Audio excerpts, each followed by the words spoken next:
ઓમ શ્રી ગણેશાય નમઃ. જય શ્રી કૃષ્ણ મિત્રો. આજે આપણે પવિત્ર નદી તાપી નદીની વાર્તા સાંભળીશું. તાપી નદીનો ઇતિહાસ, મહત્વ, એ ક્યારથી પ્રગટ થયા છે, બધું જ આપણે આ વિડીયોમાં સરસ મજાનો વિડીયો સાંભળીશું. મિત્રો, જો વિડીયો સારો લાગે તો લાઈક કરજો, શેર કરજો અને મારી આ ચેનલને સબસ્ક્રાઈબ કરવાનું ભૂલશો નહીં. સાથે બેલ આઇકોનનું બટન પણ પ્રેસ કરજો, જેથી નવા ભગવાનની કથાઓ તમારા સુધી જલ્દી પહોંચે. તો મિત્રો, જો વિડીયો સારો લાગે તો અંત સુધી સાંભળજો. મા તાપીની કથા અંત સુધી સાંભળજો. સૂર્યપુત્રીમાં તપતી એટલે કે તાપી ભારતના પશ્ચિમ દિશામાંથી વહેનારી પ્રમુખ બે નદીઓમાંથી એક છે. આ નામ તાપ એટલે કે ઉષ્ણમાંથી ઉત્પન્ન થયું છે. મા તાપી તાપ, પાપ, શ્રાપ અને ત્રાસને હરવાવાળી આદિ ગંગા કહેવાય છે.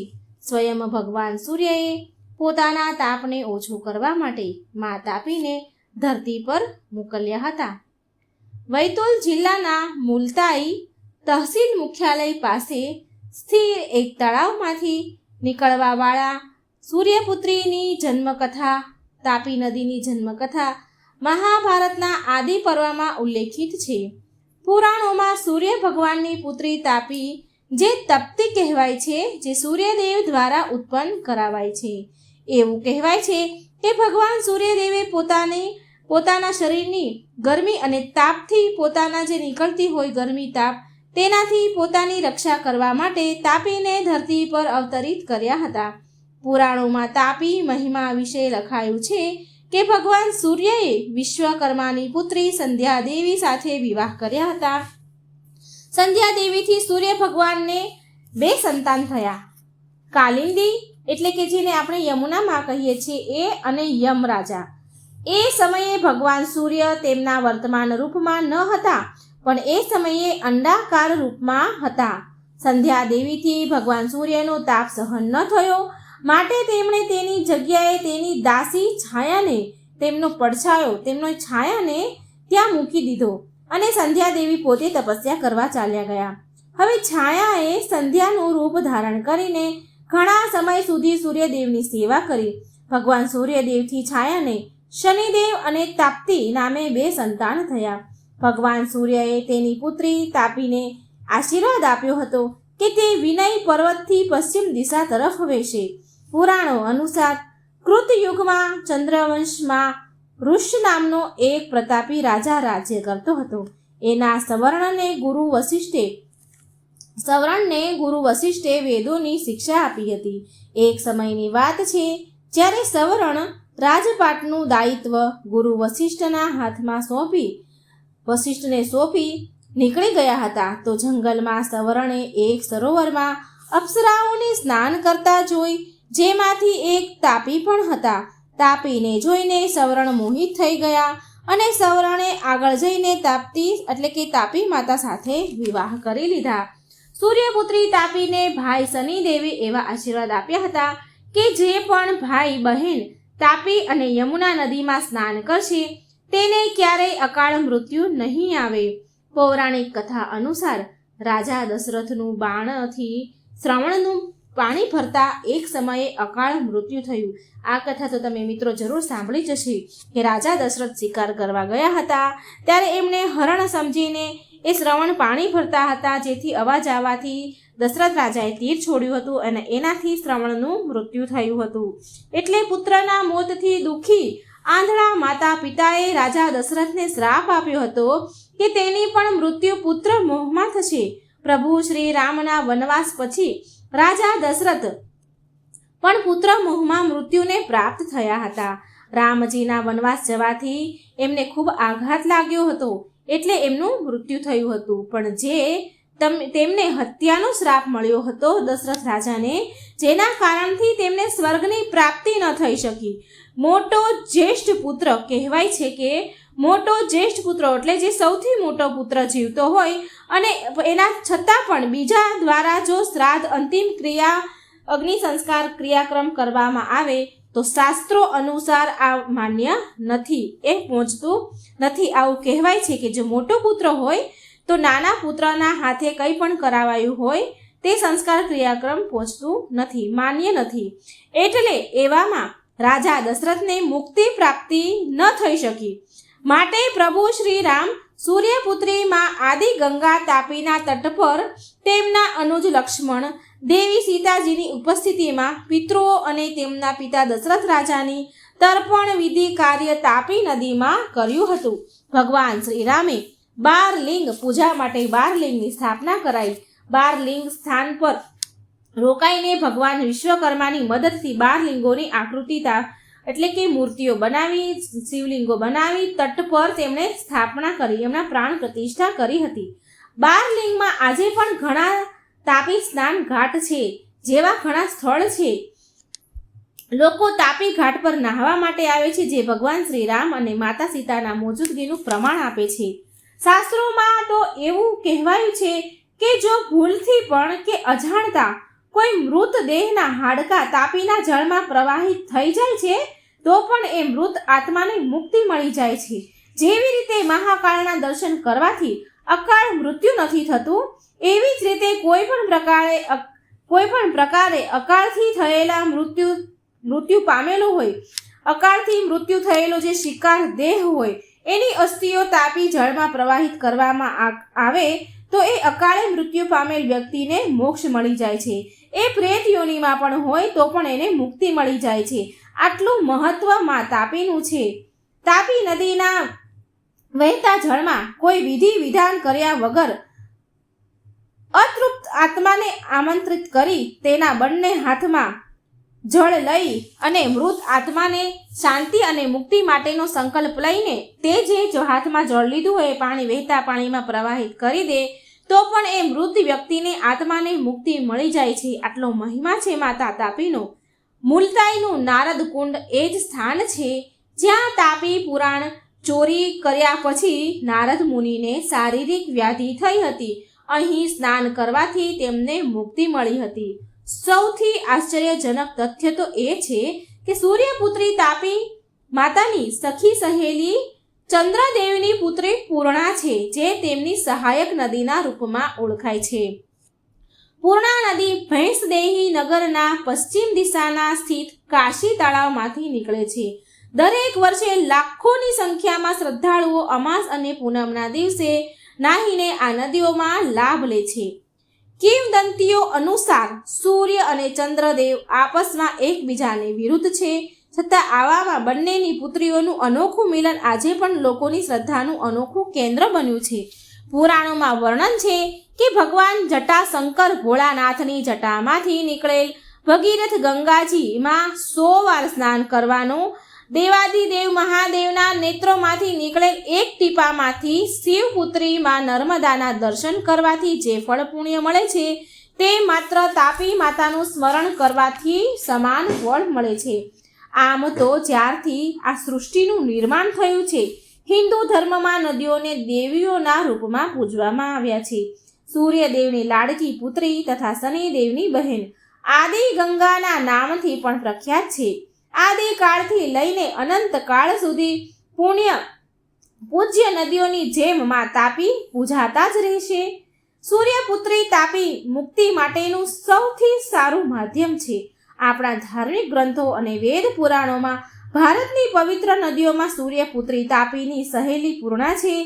સૂર્યપુત્રી તાપી ભારતના કેન્દ્રબિંદુ કહેવાતા મધ્યપ્રદેશના વૈતુલ જિલ્લાના પ્રાચીન મુલતાની, જો કે વર્તમાનમાં આને મુલતાઈ સ્થળથી ઓળખાય છે, ત્યાંના નગર સ્થિત તળાવમાંથી નીકળે છે. નજીકના ગૌમુખમાંથી એક સૂક્ષ્મ ધારના રૂપમાં વહીને ગુજરાતના સુરત પાસે અરબ સાગરમાં મળે છે.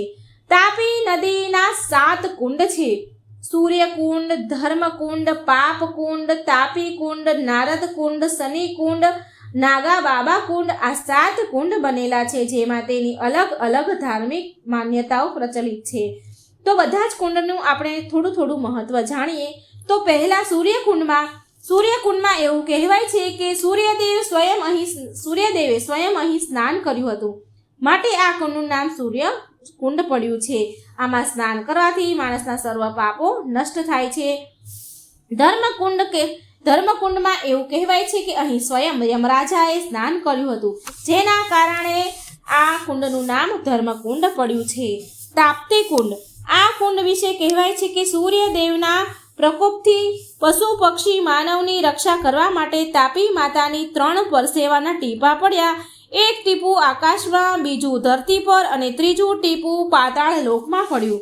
અને કહેવાય છે કે ત્રીજું ટીપું આ કુંડ પર પડ્યું અને આગળ જઈને આ વહેતી નદી બની.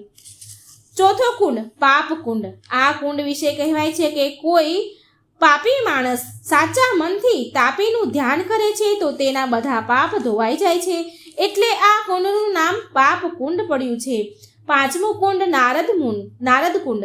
આ કુંડ વિશે કહેવાય છે કે એક સમયે દેવ ઋષિ નારદે તાપી પુરાણની ચોરી કરી, એના કારણે તેમને કોઢનો રોગ નીકળ્યો. પછી દેવ ઋષિ નારદે તાપીમાં સ્નાન કર્યું અને 12 વર્ષ સુધી તપસ્યા કરી અને પછી તાપી માતાના વરદાન પ્રાપ્ત થયું અને પછી તેમને શ્રાપમાંથી મુક્તિ મળી. એટલા માટે આ કુંડનું નામ નારદ કુંડ પડ્યું. છઠ્ઠું શનિકુંડ. આ કુંડ વિશે કહેવાય છે કે શનિ ભગવાન આ કુંડમાં સ્નાન કરીને બહેન તાપીને મળવા ગયા હતા, એટલે આ કુંડનું નામ શનિકુંડ પડ્યું. સાતમું કુંડ નાગા બાબા કુંડ. આ કુંડ વિશે કહેવાય છે કે આ કુંડ નાગ સંપ્રદાયનો કુંડ છે. આ જગ્યા પર તપસ્યા કરીને ભગવાન શિવને પ્રસન્ન કર્યા હતા. આ જગ્યા પર સફેદ જનોઈ ધારી શિવલિંગ પણ છે, એટલા માટે આ કુંડને નાગા બાબા કુંડ કહેવાય છે. હવે તાપી નદીનું અસ્તિત્વ અને તાપી નદીના 21 નામો આપણે જાણીશું. મધ્યપ્રદેશ અને મહારાષ્ટ્રના ગીચ જંગલોને વિંધતી, ખડકોની છાતી ચીરીને અને હસતી રમતી નિર્દોષ તોફાન કરતી પુણ્યશાળી સલીલ સૂર્યપુત્રી તાપી નદી તાપી જિલ્લાના ચરણ પખાળે છે. તાપી નદી એ સૌથી પુરાતન નદી છે. તાપી પુરાણમાં આપેલા શ્લોકમાં જણાવાયું છે કે યદા ન ગંગા સૂર્ય ન રેવા ના ગોમતી સાભ્રમતી ના ભાષા યદા ના વિશ્વ ચ વિશ્વકર્મા તદા પ્રયાસ કિલ સૂર્ય દેહ. એટલે આનો અર્થ એ છે કે જ્યારે ગંગા, સરયુ, ગોમતી, સાબરમતી જેવી નદીઓનું અસ્તિત્વ ન હતું, જ્યારે ભાષા ન હતી, જ્યારે આ વિશ્વ કે વિશ્વકર્મા ન હતા, ત્યારે પણ તાપી નદીનું અસ્તિત્વ હતું. ભારતીય સંસ્કૃતિમાં માતાનું ગૌરવભર્યું સ્થાન આપવામાં આવ્યું છે. જેમ માતાના ખોળે બાળક ઉછરે છે, તેમ નદીના ખોળે માનવ સંસ્કૃતિ પડે છે. પુરાણમાં કહ્યું છે કે તાપી નદી 21 કલ્પ પહેલા પ્રગટ થઈ છે. તો હવે આપણા મનમાં એ પ્રશ્ન ઊભો થાય કે કલ્પ એટલે શું?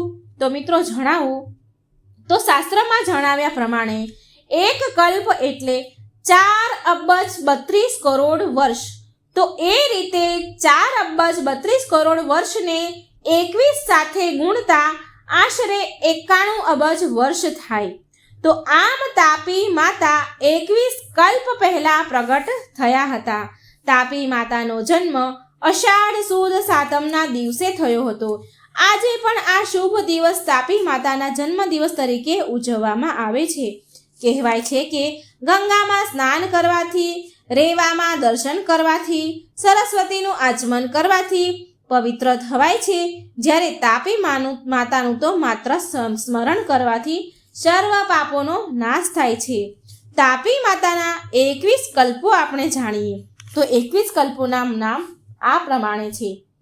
પહેલું પદ્ય, બીજું પોષ્કર, ત્રીજું શૌર, ચોથું શાંભવ, 5 ચાંદ્ર, છઠ્ઠું કશ્યપ, 7મું ઉપેન્દ્ર, 8મું ઐન્દ્ર, 9મું વારુણ, 10મું મહાબળ, 11 મહેશાન, 12 ઉત્કલ, 13 કુનાલાક, 14 પ્રાકૃતિ, 15 મત્સ્ય, 16 એલાખ્ય, 17 કુર્મ, 18મું વરાહ, 19 આદિવરાહ, 20 કૃષ્ણ વરાહ અને 21 શ્વેત વરાહ.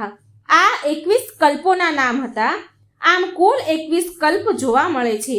અને હવે આવી જ રીતે આ પ્રમાણે તાપી માતાના 21 નામો પણ છે, જે મિત્રો આ પ્રમાણે છે: સત્યા, સત્યોદ્રવા, શ્યામા, કપિલા, તાપિની, નાસત્યા, સાવિત્રી, કપિલાબિંકા, તપનાહદા, નાસિકોહવા, સહાકારા, સનકા, અમૃતશય નંદિની, સૂક્ષ્મ તારિણી, સૂક્ષ્મ, સૂર્યા, સર્વ વિશાપહા, તિગ્મા, તિગ્માર્યા, તારા અને 21મું તામ્રા.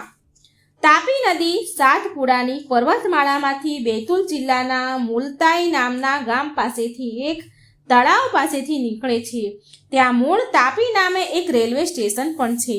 તાપી નદીના કિનારે વસેલા નગરો જોઈએ તો આ પ્રમાણે છે: ધારા, નસીરાબાદ, મેડવાટ, અમલનેર, બુરહાનપુર, જેનાબાદ, નમનખેડા, ભૂસાવલ, જલગાંવ, ઉકાઈ, કાકરાપાર, માંડવી, કડોદ, બૌધાન, કામરેજ, ઉમરા, ભીમપોર, ડુમ્મસ વગેરેનો સમાવેશ થાય છે.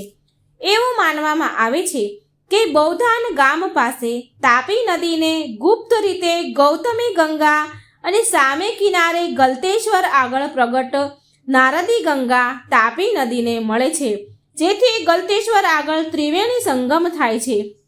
આ સ્થળ ખૂબ જ પવિત્ર મનાય છે. એનું મહાત્મય પ્રયાગરાજ અને ત્રયંબકેશ્વર જેટલું જ છે. અહીંથી આગળ તાપી, કામરેજ, કઠોર થઈ, ઉત્તરાણ, અશ્વિની કુમાર થઈ, સુરત, રાંદેર થઈ, ડુમ્મસ પાસે અરબી સમુદ્રમાં વિલીન થઈ જાય છે. તો મિત્રો, આ હતી મા તાપીનો મહિમા, એમના 21 કલ્પોના નામ, માતા તાપીના 21 નામ. તો મિત્રો, તમને જો આ વિડીયો સારો લાગે માતા તાપીનો તો શેર કરજો, લાઈક કરજો, જેથી બીજા લોકોને પણ મા તાપીની કથા મહિમા સાંભળવાનો અવસર મળે અને આપણને પુણ્ય પ્રદાન થાય. ધર્મના રસ્તા પર મારો સાથ જરૂર આપજો. આ વિડીયોને બને એટલો શેર કરજો. જય શ્રી કૃષ્ણ. રાધે રાધે. Thank you.